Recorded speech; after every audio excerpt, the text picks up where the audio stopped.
Keep it local. Keep it Wyoming. Keep it your Wyoming PBS.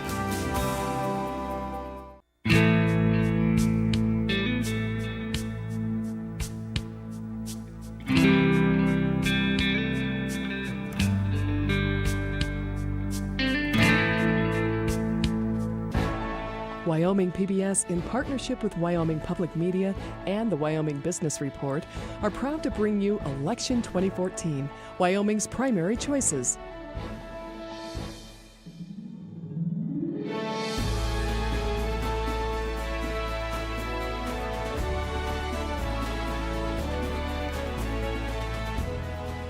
Hello again, and welcome back to Election 2014, Wyoming's Primary Choices. Tonight, Wyoming PBS is featuring candidates for the United States Senate. Thank you for joining us on Wyoming PBS. If you are just now tuning in, my name is Dave Markham. I am an instructor of government studies at Laramie County Community College in Cheyenne and am tonight's moderator.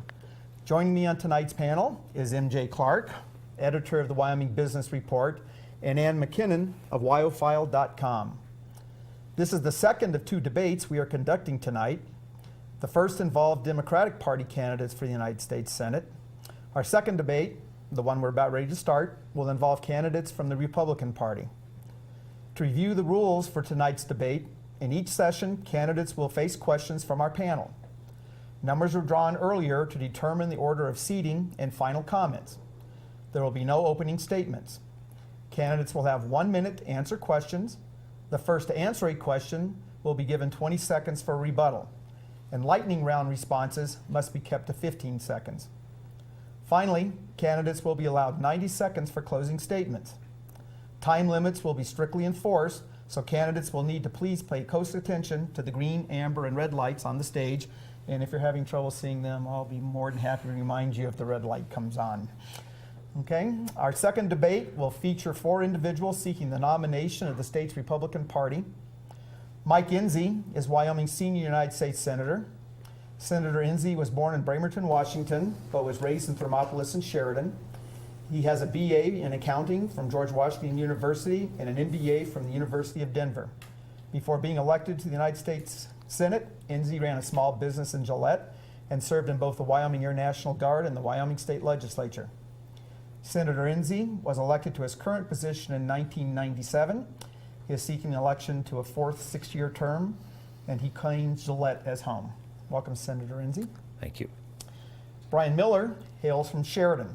Mr. Miller has a bachelor's degree in biology from the Air Force Academy and an MA in aeronautical sciences. He served in the United States Air Force from 1988 to 2011 and retired as a lieutenant colonel. Lieutenant Colonel Miller currently runs a business consultancy in Sheridan. Welcome, Colonel Miller. Thank you. Thomas Blemming was born in Philadelphia, Pennsylvania, and has been in Wyoming since 1995. Mr. Blemming served the United States Army and saw combat in Vietnam, where he was awarded the Silver Star.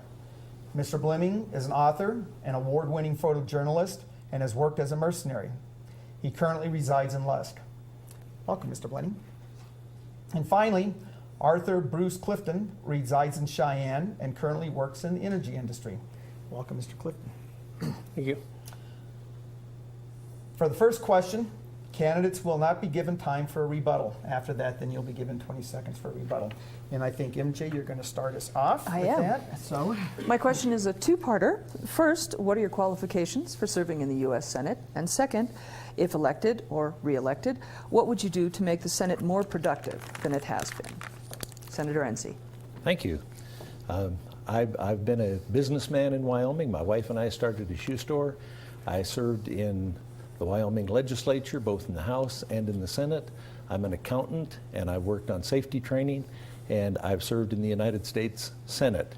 And I've gotten 100 bills passed there. I've done a lot of amendments. I work both sides of the aisle. I've been very, very productive that way.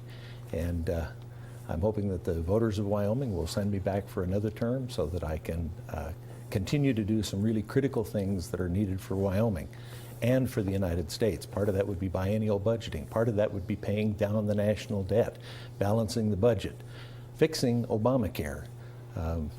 All of my committees deal with something that's needed for the United States or for Wyoming. And I enjoy the work there. I work across the aisle, and I get things done. Thank you. So, Question? I'll reiterate a little. I'm Brian Miller. My qualifications include growing up in Wyoming and working on farms and ranches. I earned my biology degree from the United States Air Force Academy, and then 2 master's degrees. I'm a retired officer and a command pilot. I'm not a lawyer. And I currently own an energy and infrastructure siting firm in Sheridan. I have worldwide experience in humanitarian and military operations. I was hand-selected to become the Chief of Presidential Flight Support for Air Force One. During my 5 years as an Air Force One advance agent, I developed critical diplomatic and team-building skills that allowed me to bring together groups of very competing goals and even and interests in order to complete missions successfully. I worked with city, state, federal, and even international officials of almost every state in the nation, as well as approximately 30 nations, including Russia, China, India, and France. Of particular note were a series of negotiations I had with the French that resulted in every concession that I was looking for through a sorry about this. Anyway, if I could work with the French, anything, I could do anything in the Senate. I think I would have no problem confronting Senator Reid in Washington. We'll get this topic. Thank you. Mr. William? Yes, I'm a former combat veteran of Vietnam. As the moderator stated, I was heavily decorated in Vietnam for the actions that I took part in at the Battle of Dak To. I've traveled over 70 countries. I've been an international combat photojournalist. I'm knowledgeable of the world, and I'm also knowledgeable of foreign affairs. I've worked alongside the United States Intelligence Services overseas, unofficially, of course, and with their knowledge and approval. I'm not a career politician, nor am I a Washington insider. My goals are simple: offer myself up to serve the people of this state the best I can. My whole life is dedicated, extreme dedication. I served my country honorably in war, and I'll serve you in peace, and I'll try to do what I can for you the best of my ability. Thank you.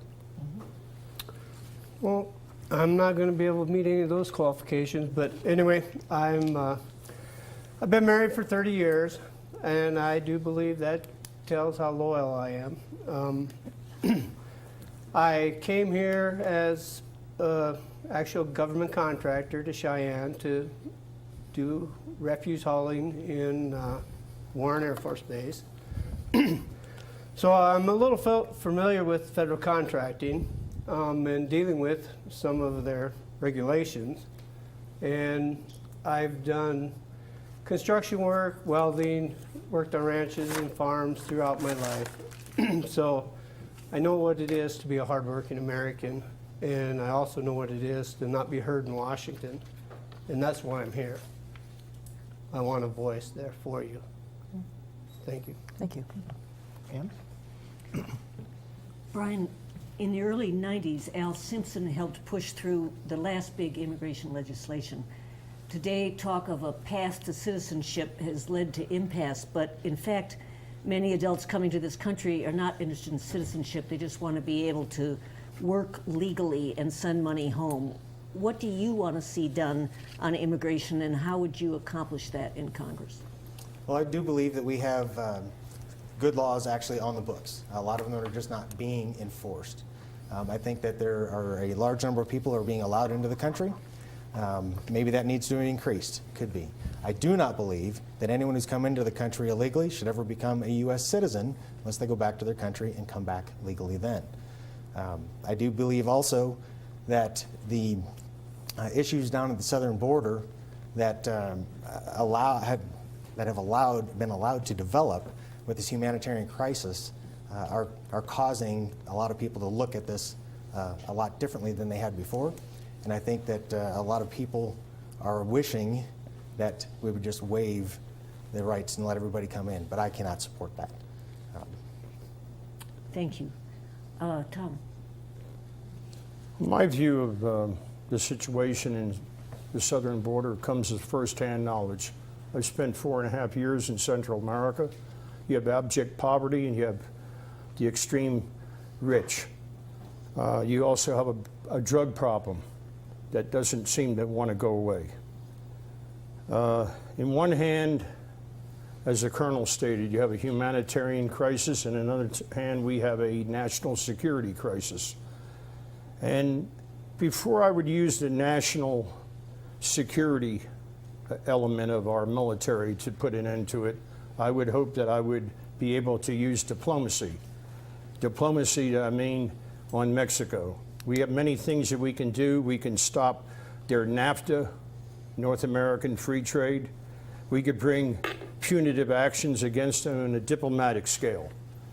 I don't believe that the military should be used at the current moment, but if it had to be called to that, yes, I would want to do anything I could, bring the troops home, secure our borders. Well, number one, most of the problems in Texas, and I agree with Rick Perry, we need to do something. We need to secure the border.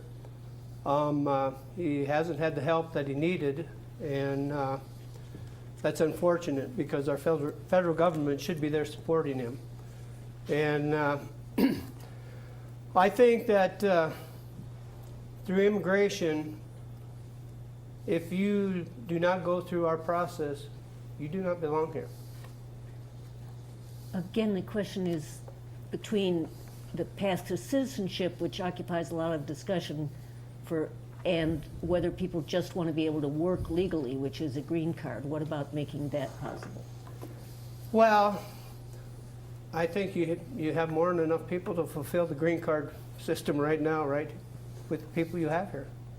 Thanks. Senator Enzi, again, focusing on that distinction, do we have to talk about citizenship, or can we talk about green cards and working legally? We need to talk about a guest worker program in this country. There are needs, particularly in the highly skilled layers, that we need some people that have those capabilities. Right now, we bring them to our country, we train them in our colleges, they do outstanding work, and we say, gee, we're sorry, you got to go back somewhere else and be a competitor to the United States. When they get a PhD or a master's degree in some of the skills that we need, they ought to just clip the green card to their diploma at that point in time, and we should have them. A problem that we've got with immigration is they keep trying to do it comprehensive. 6 years ago, we tried to do comprehensive immigration, and it got defeated on that guest worker program. And the one who led the defeat was the President of the United States right now, who didn't want to have more people coming into the United States to work. A guest worker program will work, but the first thing we're going to have to do is close off our borders and be sure we're not allowing amnesty. Thank you. Okay, Brian, you got 20 seconds for follow-up. Yeah, I actually disagree with letting more people stay here just because they got an education. I think we in the United States, one of the best things we do is train people to go around the world and raise people out of poverty in the countries that they come from. So I'm not in favor of favoring people who have a higher education to stay in the United States. I think we have a good system the way it's set up. We need to enforce those laws. Thank you. Okay, MJ? Okay, Mr. Blemming, the price of health care in Wyoming is the highest in the country as measured by premiums in the exchange. Montana, which is also a rural state, has prices that are 20% less, while in Colorado, prices are about 1/3 of what they are in Wyoming. What would you do as senator to address our high cost of health care? Well, number one, Obamacare is not free and it's not affordable. It's mandatory. You either go along with the program or be fined. You can look at the amount of people who have so far signed on to Obamacare compared to who doesn't have insurance in this country, and you'll see it's just a small percentage. I think if we could spend $3 trillion and throw that to the wind in Iraq and Afghanistan, our people here should be allowed to have a national health insurance policy. Everybody in this country that's born and raised in this nation deserves to have that option if he wants it. Like Medicare. I contribute $100 a month. If I don't want Medicare, I don't have to have it. But we should allow that option to the people of this country and their children to get medical care. We could throw money out to fight in all these wars. I've been a victim of it. I haven't been a winner, I've been a victim. Just like the ones we fought, they were victims. And so goes at Iraq and Afghanistan and ad infinitum. Okay, Tom, we're at the end. Mr. Well, Clifton. first off, on the insurance companies, our biggest problem is competition.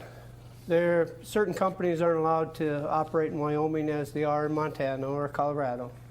And until we can turn around and let that competition thrive, we can't have competitive pricing. That's it. Okay. Senator? I hope everyone will take a look at my website. I've had 10 steps that would do health care that would cover more than Obamacare does, and it would be voluntary with incentives, and it could cover everybody. It would have attacked the high prices because it would have encouraged competition. That's what we need. The reason Wyoming's prices are higher is we don't have very many people in the state to sell insurance to.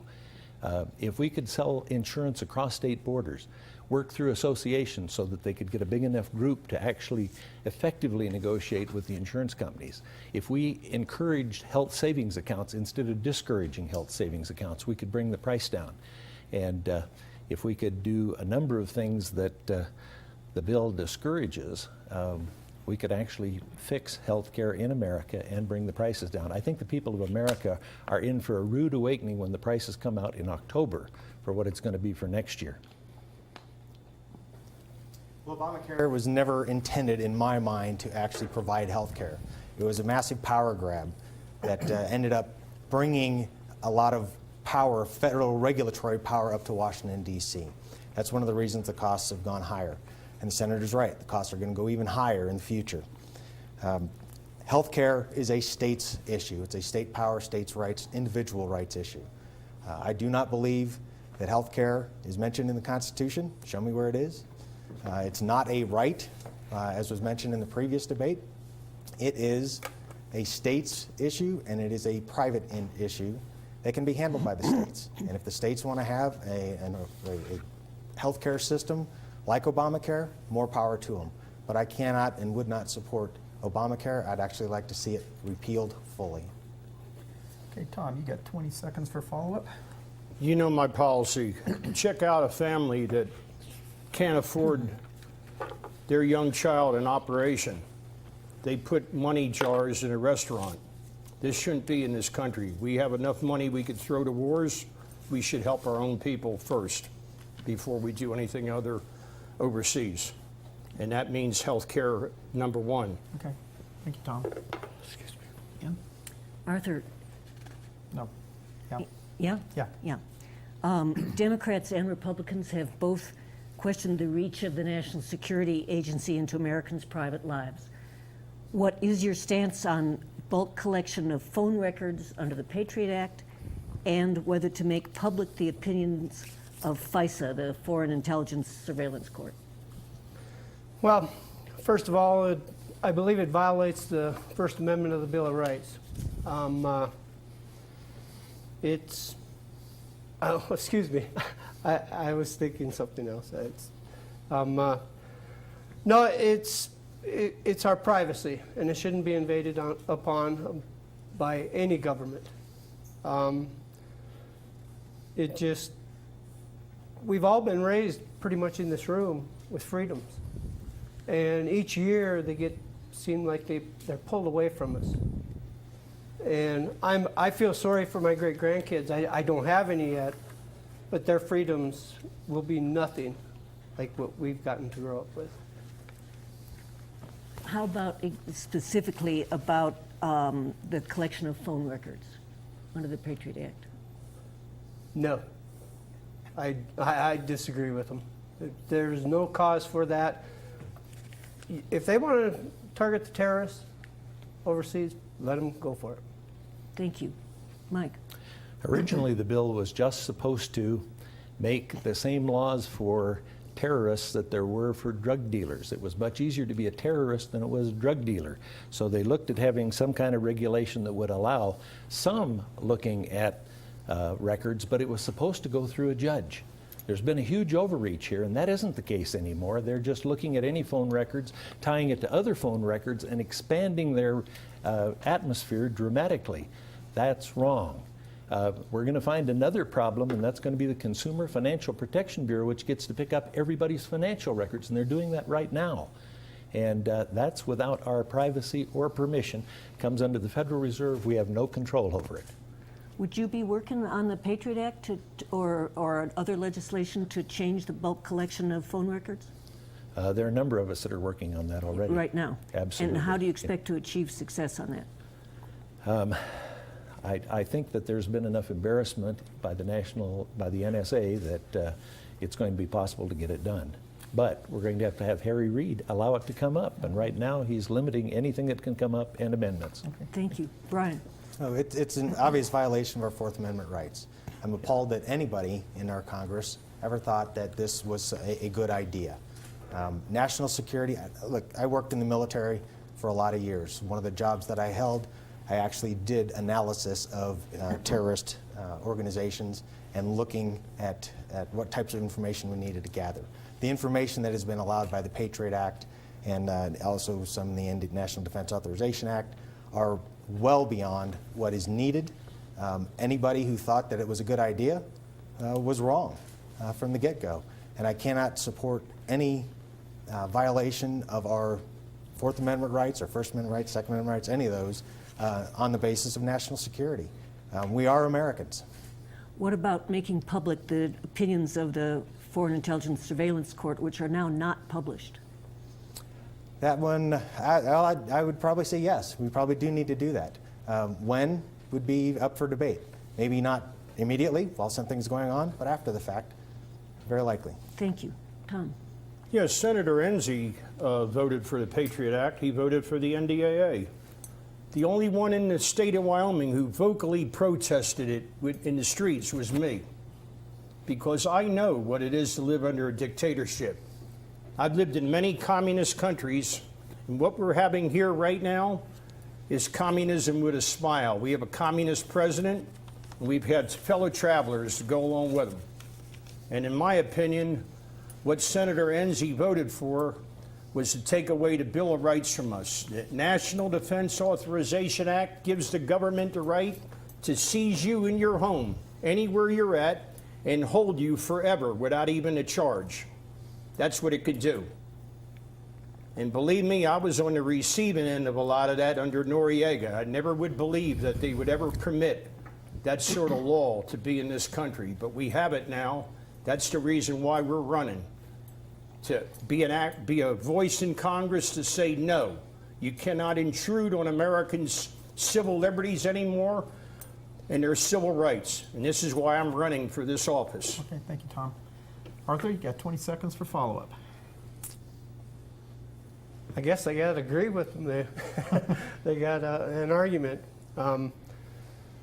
I don't want to get into bashing the senator. I mean, he voted for what he believed in at that time. And at that time, we were in a state of crisis. Okay, Art, let's stop. Okay. Gentlemen, we're going to take a break from the big questions. And we're going to lighten things up just a bit with a lightning round here. I'm going to throw out some words, some phrases, and you'll have 15 seconds to respond to them. Senator Enzi, medical marijuana. I'm opposed to medical marijuana. I don't think that Colorado has been a very good test of it. They're finding a lot of things that they should have considered beforehand, and they're finding a degradation in their population in Colorado, as well as an increase of people who are degrading their population. Colonel Miller. I cannot see any way, shape, or form that marijuana should be legalized in the state of Wyoming or anywhere in the nation for that matter. I think there are alternatives to the TCH properties, and I believe that those alternatives are out there, and we do not in any way, shape, or form need medical marijuana or recreational marijuana in Wyoming. Okay. Mr. Blooming. Medical marijuana, I support. It's been approved for use in 23 states already. It needs to come to Wyoming. We have tens of thousands of people here that go to Colorado to get it for a wide range of maladies, from cancer, MS, bipolar, you can name it. It helps, okay. And it kills cancer. Okay, thank you. Mr. I Clifton? say move to Colorado or Washington. And that's all I got to say about it, because it's not needed here. Okay. Colonel Miller, veterans. Veterans. I am one. I think that some of the bills that have come up lately that that were voted down or voted against, I think are wrong. The U.S. Constitution is one thing that the Constitution allows. We're supposed to have a military, and the Veterans Administration falls along those lines. Tom? What was the question again, Veterans. sir? Veterans. Veterans? Veterans. I support the veterans 100% in the armed forces and United States military. I'm a former armed forces member myself, so is the colonel, and I would go to bat for them. Senator Enzi's voting record on the veterans issues have been tardy, I'll just say that. And if you want to vote for somebody that'll support the veterans, vote for me. Okay. Arthur? First of all, I just want to thank them all, and I also want to thank those who didn't come home. Okay. Senator Enzi. I too want to thank the veterans, but I want to talk about Bernie Sanders' bill that we had earlier this year, which would have doubled the amount of money that we put into veterans without a plan on how to spend it. Since then, we have passed a bill that will fix the VA. That's what we needed to have. We worked it through conference. We got it passed. Okay. Tom, advice and consent.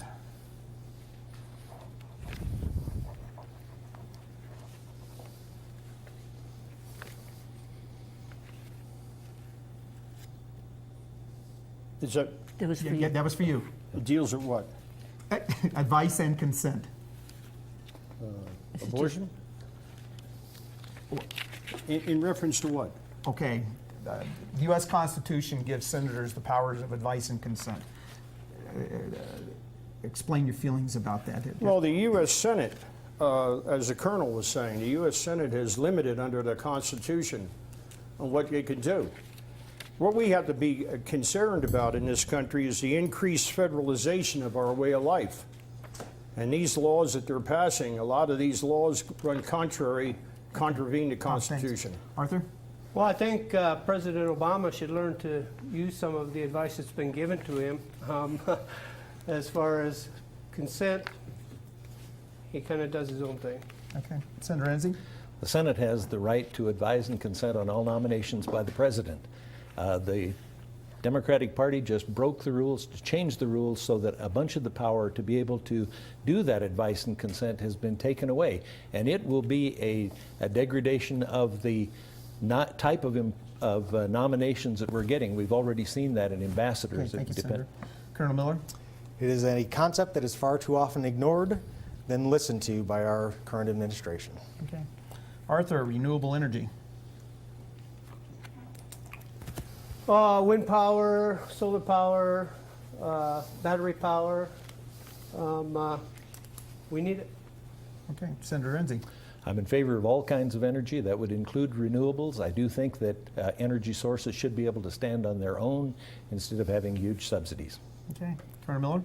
May need it in the future. It's too expensive for the pocketbook now. In the future, it won't be. Okay. Tom?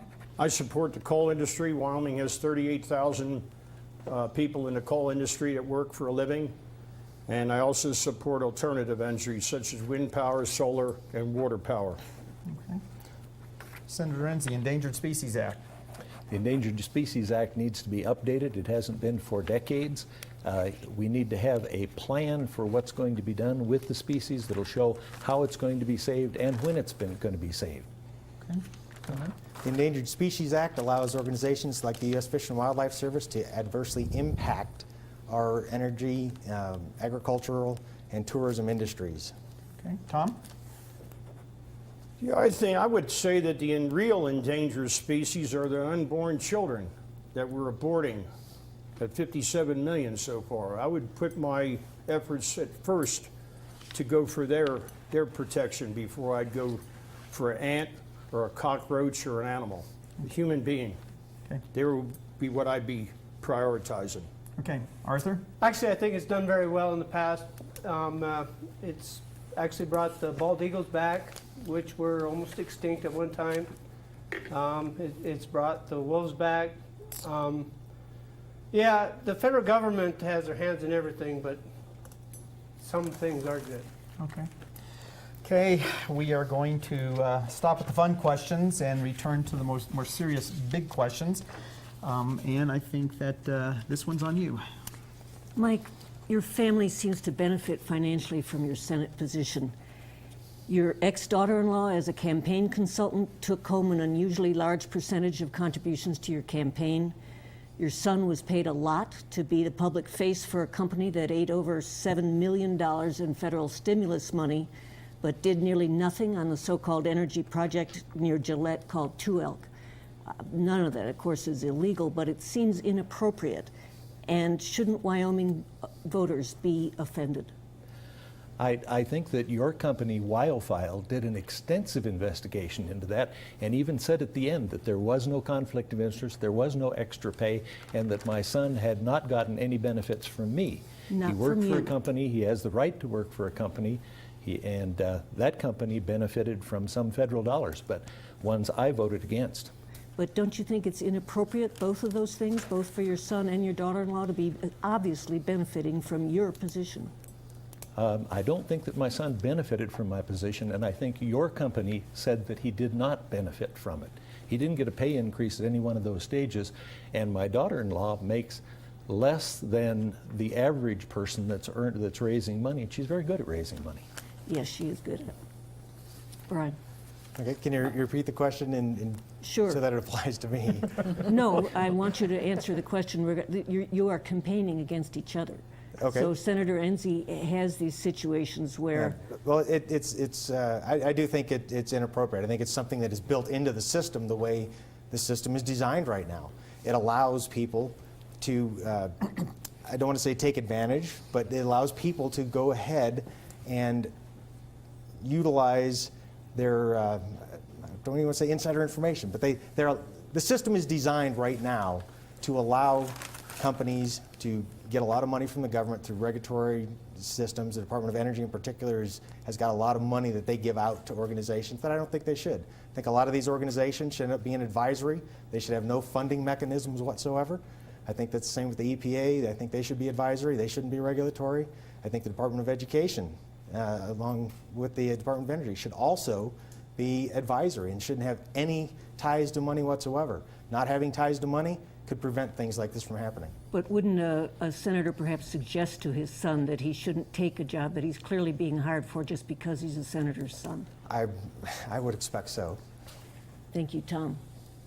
Well, it's strange that you should bring that up because I was going to bring it up here to debate. Two Elk Project. Everybody in Wyoming should hear about it.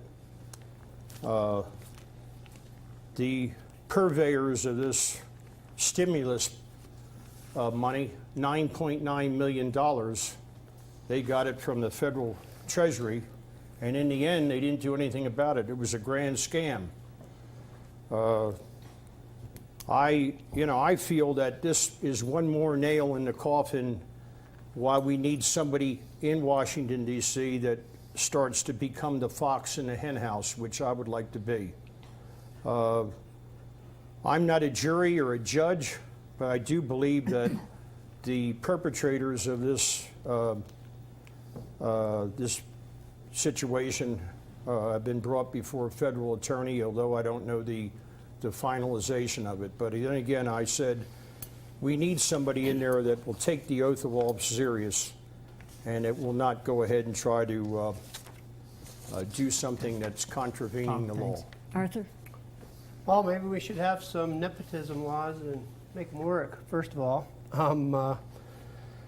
I don't agree with our senators and congresspeople, men and women, I don't believe they should be allowed in the stock market. I mean, it's no different.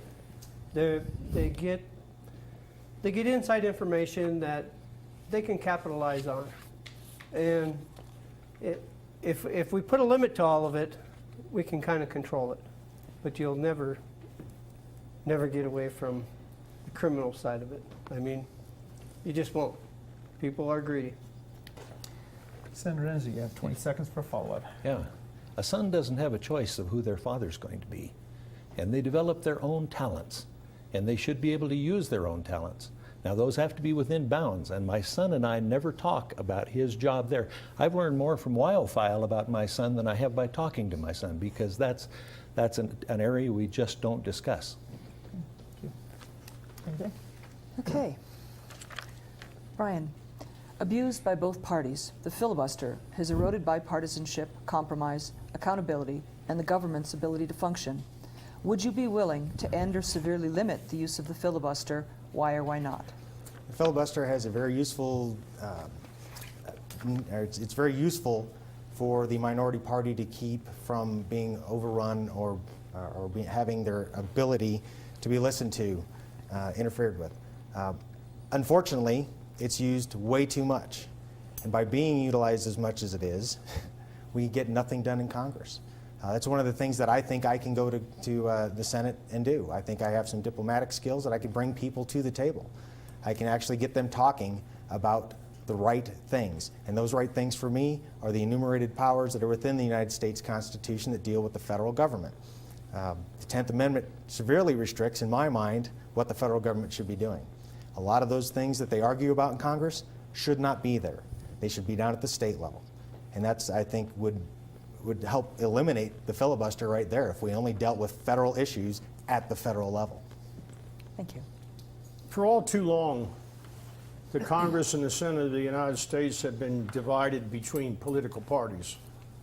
For all too long, they've allowed corporate influences to sway the opinions of their delegates and representatives.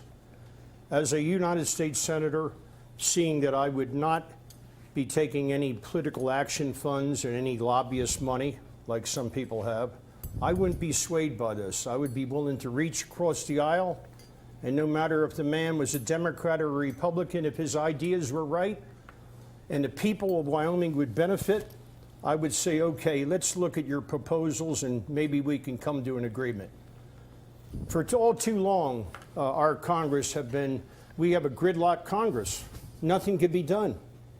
And they all blame it on Obama. Sure, blame it on him. He's the fault too, because the President of the United States has powers that he hasn't used to get Congress in line, and it's just a free-for-all in Washington. Okay, thank you. Yeah, I think we should eliminate it. There's really no cause to act like children. And that's what, half the time I've watched it, that's what they're doing. And let's devise a new system, something that's smarter, that can be used for the benefit of whatever law that they're working on. I mean, I'm not done. Okay. I've been watching, Yeah. and I've been getting overtaken. Anyway, we need to have solutions for our problems in Washington, and we're not working on them. We really, really need to get smart. And if you beat us, I want you to be smarter than you are today. Are you done Go now? ahead. Yeah, okay. Okay, Senator. Senator. A filibuster truly is the only tool that the minority has. It's the only thing that makes the Senate different from the House. The problem we've got with filibusters is that Harry Reid has the power to bring up bills. He can bring them up with a poison pill in them. He can deny any right to amendment, and at that point he has started a filibuster. And you will find that he has started more filibusters than all of the previous majority leaders in the United States Senate. It's intentional. If we could just have amendments, if we could just work the process the way it's designed, the filibuster would not be a problem. In the House, they've had 135 Democrat amendments. In the Senate, the Republicans, where we're in the minority, have only gotten 14 in the last year. The Democrats have only gotten 7 in the last year. You can't do legislation without amendments. We used to do that many amendments in a day. In fact, we averaged about 750 a year, I think, until this administration. And now we're just not getting to vote on anything. You've got to be able to represent your constituent. You've got to be able to do it by doing amendments. If you can't do amendments, you better filibuster so that you can show that you're going to do that until you can get amendments. Colonel, you Yeah, got seconds for follow-up. the answer to the filibuster and a lot of other ills in Washington, D.C., Obamacare, the IRS scandals, CIA scandals, the overreach of the EPA and everything else, is to bring the power back to the states. Get rid of the regulatory powers up there. People will actually argue about what should be argued at the federal level, and we won't need to use the filibuster. Ann? Tom, I think we like to think that sometimes senators will be statesmen and that they'll put the needs of the nation first, not following the wishes either of their state or their party. You just mentioned, well, you know, it has to be in the interest of the people of Wyoming. I wondered, and this is of course for everybody, are there examples, a specific issue that would lead you to take the stance of what you think is best for the nation, even though Wyoming and the Republican Party might be opposed to the stance that you would take? There's so many issues in this country that are affecting us every day. I wake up every morning and I'm touched by it psychologically. I believe and I really do believe this, I've seen a lot of death in my life. I've been the receiver of a lot of torture. And I would like to see the pro-life issue brought up. I know it's been debated in the House before, and in the United States Supreme Court said Roe versus Wade. They said it was okay to take a baby out of a woman's womb. But believe me, my eyes have seen a lot. And this is one issue that I would like to see again brought back up if it could be possible. We have a hurting country. We're in meltdown. And pulling a rabbit out of a hat, I'm offering myself up for election. That's the reason why I'm running. Arthur, the same question. Is there an issue on which you would take a stand that you think is right for the nation, even though the majority in Wyoming and the Republican Party would oppose you on it? Yeah, taxes. IRS, number one, has too much power. The tax system is unfair, and there's no need for it. It could be made simple. They don't want it made simple because our accountants lose their jobs. No offense, but many of them would be out of a job. Their job would be simplified. If we went to a straight, 15% tax all across the board. I'm not saying that that's what I'd support. I'm sure there's a good number in between 1 and 15. But yeah, I have a problem with the IRS. I really do. I think that they abuse their power, and they're showing it right now. So flat tax. Flat tax, yes, sir. Yes, ma'am. Mike. I'm considered to be the second most conservative person in the United States Senate, but I'm also considered to have the most co-sponsors from both parties on the bills that I do. I work an 80% rule. I found that we can talk civilly about 80% of the issues. If we stick to those, we can have a civil discussion. Out of those, we can pick out one or two or many that we can also agree on 80%. If we stick to the 80%, we can get that done. If we find a new way of doing the two 10% parts that the parties have been batting heads on for years, we can get the other 20% done too. That takes a bit longer. I prefer to get the 80% done and keep working on the other. Sometimes we have that done by the time the bill goes to the floor, if it goes through the right process. But what stance would you take that neither Wyoming or the Republican Party would support you on that you would think was best for the nation? What issue? I never check to see whether it's a Republican issue or a Democrat issue. I work on the issue that's needed for the people. 6 weeks ago, I got a bill passed that I worked on for a long time, the Workforce Investment Act. It'll put a lot of people to work because it'll get them skills in the area that where they live, so they won't have to go somewhere else to get a job. And skills are the important thing. Okay. Fine. Look, my values are the same values of the people of Wyoming, so I can't foresee there really being any particular item that I would have to go against the people of Wyoming. There used to be a well-defined separation of powers between the federal government, the states, and our rights. Everyone knew what those were. Those lines have been blurred, horribly blurred over the years. And part of the reason is that the U.S. Senate has given up its mission. Its original mission was to support states' rights. They came from the legislature, and they were to monitor states' rights and states' powers. They've given that up. The one thing that I would probably buck, not in Wyoming, because most of the folks I talk to are very supportive of bringing the power back to the states, to the 10th Amendment, it would be other states. They would be not happy about the fact that I'm trying to remove a lot of regulatory power that's been pulled up to Washington, D.C. And the Republican Party might be opposed to that? Yes, there very well might be some people in the Republican Party, especially in the big business world. Okay. Tom, you got 20 seconds for follow-up. Again, I stated earlier, I'm an independent Republican. I'd be supportive of what the people of Wyoming wanted. And filibusters aside and everything else, that's how I feel. Okay, thank you. Well, a little voice in my head is telling me that no, we got One more question? one more question. Yes. Yes. Okay, one more question. One more question, yes. And it goes to Arthur.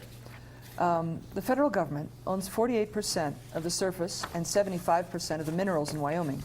There has been a lot of talk about Wyoming taking back the federal lands within its borders, even though the state relinquished claim in order to accomplish statehood. Do you believe that Wyoming has a case, and would you support state control of federal lands? Yes, I do think we have a case, and yes, I do support the state taking them over.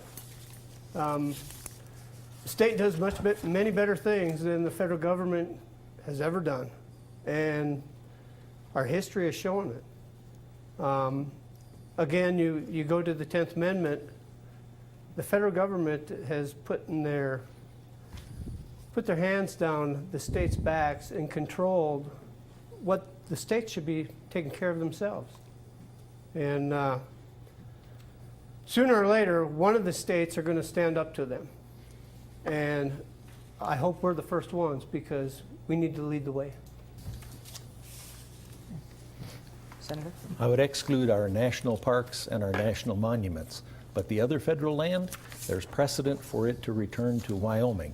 The states along the eastern coast, the 13 original colonies plus 2 states, were mostly federal. They got their land back. I've been talking to them about the possibility of us getting some federal land back. The next group to get them were those that were east of the Mississippi River, and they convinced those of the original 15 states that they ought to get the land. Then it moved to the other side of the Mississippi River. It moved to the edge of Wyoming and the edge of Colorado. That's why there's so much drilling going on in the Bakken up in North Dakota. That's all private land now, but it used to be federal land just like in Wyoming. So we need to join with the other states and make sure that the lands are in state hands that are possible. Thank you. Look, the Wyoming legislature can remove any restrictions that there are to making this happen.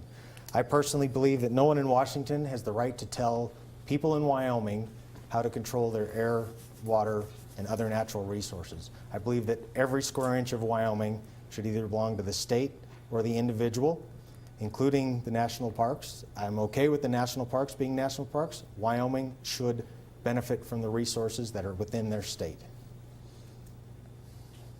The national parks of a nation deserve that to be part of the nation.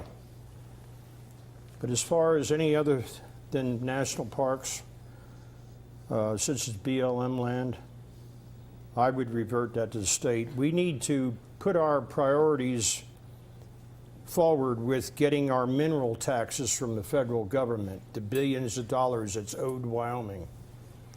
And the only way we're going to do that is to get a voice in the Senate that'll be out there hollering. We've still owed money, I believe, the federal government owes Wyoming.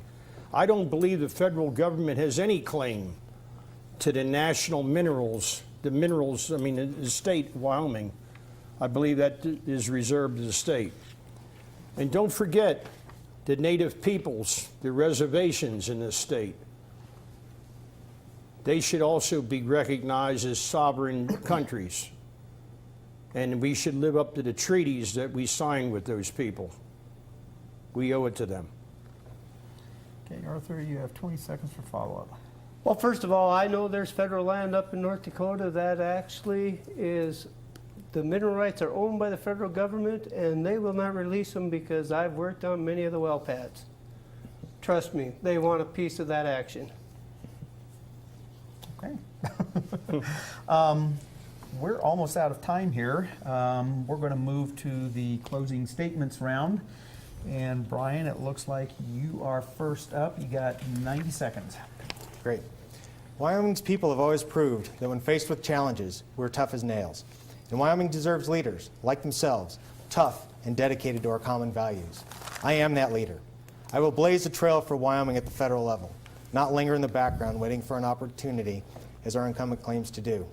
I will make certain that this administration and Senator Reed know that Wyoming is on the map. Far too many in Washington still need a GPS to find out where Wyoming is, much less who we are, and that is the fault of our leadership in Washington. I will ensure that the other 99 senators of Washington know that Wyoming intends to emerge as the agriculture and energy capital of this great nation. Our coal and energy workers, our railroad workers, our farmers and ranchers, our small business people need to know that their U.S. Senator is in their corner, working to preserve their jobs and fighting for the equality state. When you elect me, they will know that Brian Miller was sent by the people of Wyoming to work for the people of Wyoming.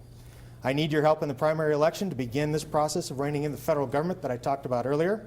Remember to vote for Brian Miller on August 19th, and visit my website and check out my Facebook page at brianmillerforsenate.com. It's linked to the PBS website, I do believe.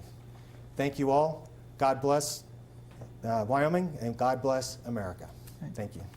Arthur, you're next up. Well, I didn't write no speech, so I'm going to have to wing this one. I feel that I'm probably the best one here because I can fight on my feet. And I don't have the education these people do, but I know with years of experience standing behind a podium, I will gain the speaking knowledge I need to gain. I'm here for my grandchildren because they are the ones that mean most to me. They live in Cheyenne, and I want them to grow up to be proud to be Wyomingites. And if we don't lead in the nation, which there's many areas that we can, we're not showing a good enough example for our children. And we have nothing to live for but them. We're robbing our entire lifestyle from them by not paying a debt that we've created over the last 10 years. What, 70% of our national debt in the last 10 years? We need to take care of it, and we need to be aggressive. Penny plan is great, Senator, but I think we need a quarter. I think our biggest enemy is going to be our debt, and that's one thing we need to take care of. Thank you, Arthur. Thank you. Mike? First of all, I'd like to thank PBS for covering this, doing the debates. It's one way of getting information out to a lot of people. I appreciate all of the media that get information out. It's not possible for us to be talking to all of the people all the time. I want to thank the candidates who are participating. I admire anybody who's willing to put their name on a ballot and get their ideas out. That's what politics is about at the election level. Now, Diane and I are doing what I really like to do. In August, we do 5,000 miles traveling across Wyoming, listening to the people. We do it with Ice Cream Social, so they can get a little root beer and a little bit of ice cream while they're there. And it's a fairly relaxed atmosphere. But we find out things that people are having problems with the federal government. Usually there's 4 or 5 at every one of those ice cream socials. And they can be solved often without legislation. By the time I've been in the United States Senate, I've solved over 12,000 of those. That's over 10 a week. We should not be having those kinds of problems with our federal government, but we are, and the Senate's one way of taking care of those. Okay, Mike, thank you. And Tom?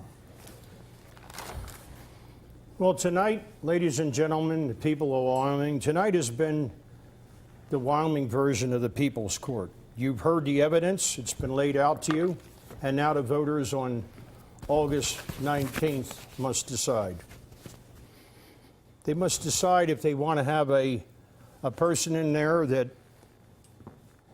cannot be swayed to allow his position for influence peddling. They'll have to decide if they will vote for a man who, if their son is going to go off to a manufactured war like Iraq and Afghanistan, come back with no legs and arms. If they can vote for a candidate that understands that I was in the war, I can understand it. Before I'd send anyone overseas, I'd have to have the proof that we were attacked, not rumors. We have a total disconnection between the Congress of the United States and the people. I want to put that connection together.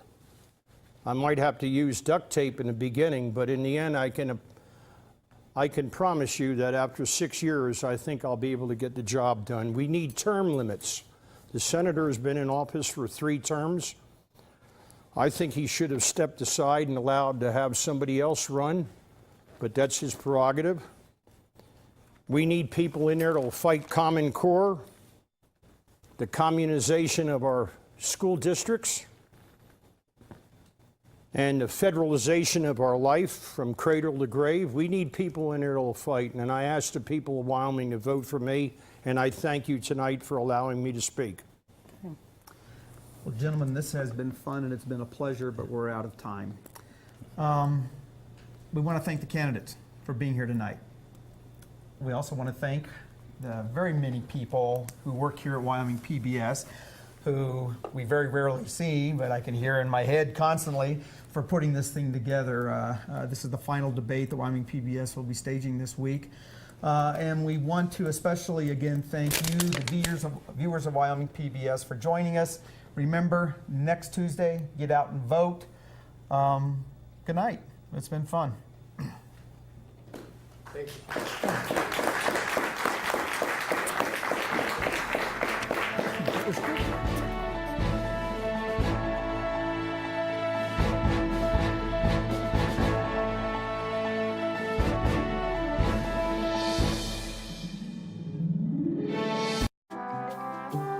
For more information on this and other local programs, visit our website.